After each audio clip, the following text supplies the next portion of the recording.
Information helps you to see that you're not alone. That there's somebody in Mississippi and somebody in Tokyo who all have wept, who've all longed and lost, who've all been happy. So the library helps you to see, not only that you are not alone, but that you're not really any different from everyone else. The love of the family, the love of one person can heal. It heals the scars left by a larger society. A massive, powerful society. In a magazine, one can get, from cover to cover, 15 to 20 different ideas about life and how to live it.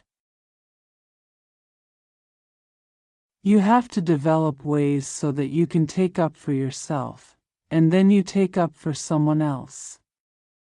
And so sooner or later, you have enough courage to really stand up for the human race and say, I'm a representative. If you're a human being, you can attempt to do what other human beings have done. We don't understand talent any more than we understand electricity. Nothing succeeds like success. Get a little success, and then just get a little more. The loss of young first love is so painful that it borders on the ludicrous.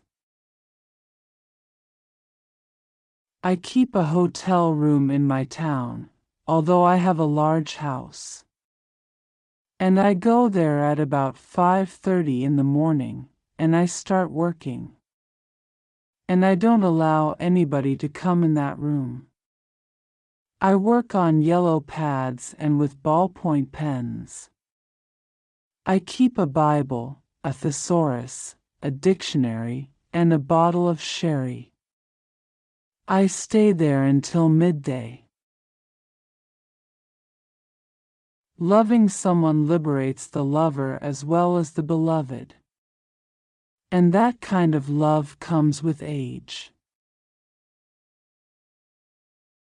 The hope that lives in the breast of the Black American, is just so tremendous that it overwhelms me sometimes. During bad circumstances, which is the human inheritance, you must decide not to be reduced. You have your humanity, and you must not allow anything to reduce that. We are obliged to know we are global citizens. Disasters remind us we are world citizens, whether we like it or not.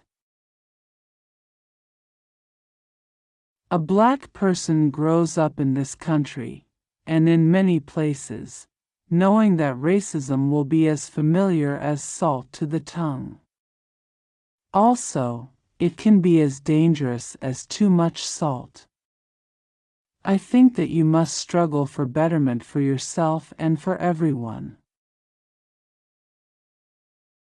Once you appreciate one of your blessings, one of your senses, your sense of hearing, then you begin to respect the sense of seeing, touching, tasting. You learn to respect all the senses. Our stories come from our lives and from the playwright's pen, the mind of the actor, the roles we create, the artistry of life itself, and the quest for peace.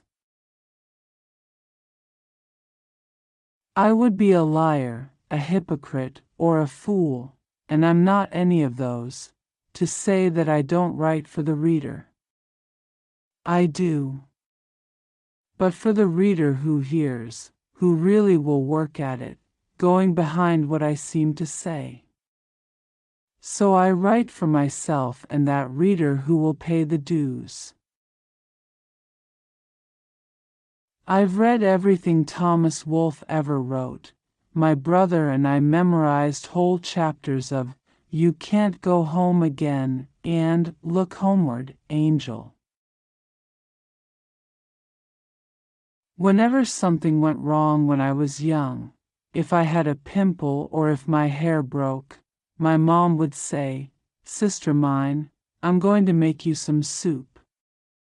And I really thought the soup would make my pimple go away or my hair stronger. Most plain girls are virtuous because of the scarcity of opportunity to be otherwise. I will not sit in a room with black people when the N-word is used. I know it was meant to belittle a person, so I will not sit there and have that poison put on me. Now a black person can say, "Oh, you know, I can use this word because I'm black." I admire people who dare to take the language, English, and understand it and understand the melody.